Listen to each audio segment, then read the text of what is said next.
Hello दोस्तों, स्वागत है आपका बायोवैदिक्स में। और आज हम आपके लिए लाए हैं एक नया टॉपिक जिसमें हम बात करेंगे डायबिटीज़ रिस्क इन किड्स की, यानी बच्चों में डायबिटीज़ का क्या रिस्क होता है, कौन सी डायबिटीज़ पाई जाती है बच्चों में, और बच्चों में ब्लड शुगर लेवल कितना होना चाहिए।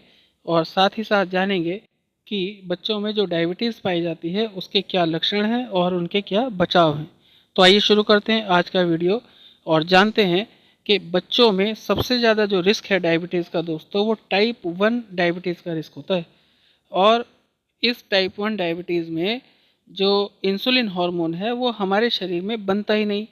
और टाइप 1 डायबिटीज़ को ऑटो इम्यून डिसऑर्डर भी कहते हैं। ऑटो इम्यून डिसऑर्डर का मतलब होता है दोस्तों कि हमारा ही शरीर हमारे ही भीतर इंसुलिन बनने से रोकता है, यानी शरीर अपना नुकसान खुद करना शुरू कर देता है इस टाइप 1 डायबिटीज़ में। और इसका जो मुख्य कारण है वो फैमिली हिस्ट्री ही है दोस्तों, यानी आपके पिछले 2 से 3 पीढ़ियों में किसी को डायबिटीज़ थी क्या, इस बात पर निर्भर करेगा कि आपको टाइप 1 डायबिटीज़ होगी या नहीं होगी। फिर दोस्तों आगे बात कर लेते हैं ट्रीटमेंट की। तो टाइप 1 डायबिटीज़ का जो मेन ट्रीटमेंट है, मुख्य ट्रीटमेंट है, वो ये है कि अगर इंसुलिन नहीं बन रहा है शरीर में तो इसे इंजेक्शन के द्वारा बाहर से दिया जाता है और जो इंसुलिन की कमी है उसको पूरा किया जाता है। फिर आगे जान लेते हैं दोस्तों कि कैसे पहचानें कि आपके बच्चों को डायबिटीज़ है कि नहीं है।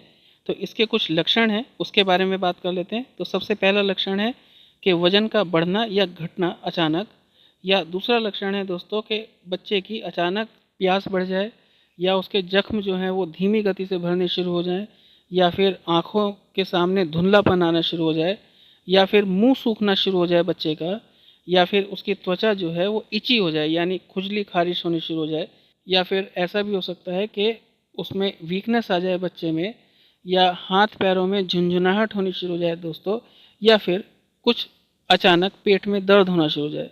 तो ये सभी लक्षण हैं। तो अब जान लेते हैं कि ऐसे में पेरेंट्स को क्या करना है, यानी पेरेंट्स के 6 ऐसे सुपर मूव्स हैं दोस्तों जिससे बच्चे को इस बीमारी से बचाया जा सकता है। तो बस पेरेंट्स को ये 6 बातें ध्यान रखनी है, जिसमें सबसे पहले नंबर पर है कि बच्चे का वेट मैनेज करना है, यानी उसका वज़न नहीं बढ़ने देना है और उसका एक्टिव लाइफ स्टाइल फॉलो करना है। जंक फूड नहीं खिलाना है, सॉफ्ट ड्रिंक नहीं पिलाने हैं, फ्रूट्स और वेजिटेबल को ज़्यादा कंज्यूम करवाना है, और उसकी जो विटामिन डी की डाइट है उसे मेंटेन करना है, और रेगुलर हेल्थ चेकअप कराना है। तो अगर आप ये सारे काम करते हैं तो आपका बच्चा कहीं ना कहीं इस तरह की जो डायबिटीज़ वाली डिजीज़ है इससे बचा रहेगा।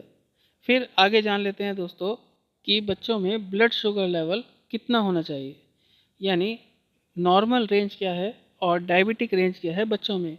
तो सबसे पहले बात कर लेते हैं 6 से 12 साल के बच्चों की। तो इन बच्चों का जो फास्टिंग शुगर लेवल है दोस्तों, वो नॉर्मल जो है वो 80 से 180 तक होता है, और खाना खाने से तुरंत पहले वाला जो शुगर लेवल है वो 90 से 180 तक होता है। और एक्सरसाइज से पहले ब्लड शुगर लेवल कम से कम 150 होना चाहिए, और सोते समय ये 100 से 180 के बीच में होना चाहिए।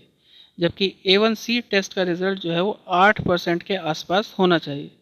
फिर जानते हैं 13 से 19 साल के बच्चों का जो ब्लड शुगर लेवल है, वो फास्टिंग जो है दोस्तों वो 70 से 150, खाना खाने से तुरंत पहले 90 से 130, और एक्सरसाइज से पहले कम से कम 150 होना चाहिए, और सोते समय इनका ब्लड शुगर लेवल 90 से 150 के बीच में होना चाहिए। जबकि A1C का रिज़ल्ट जो है वो 7.5% के आसपास या उससे कम होना चाहिए।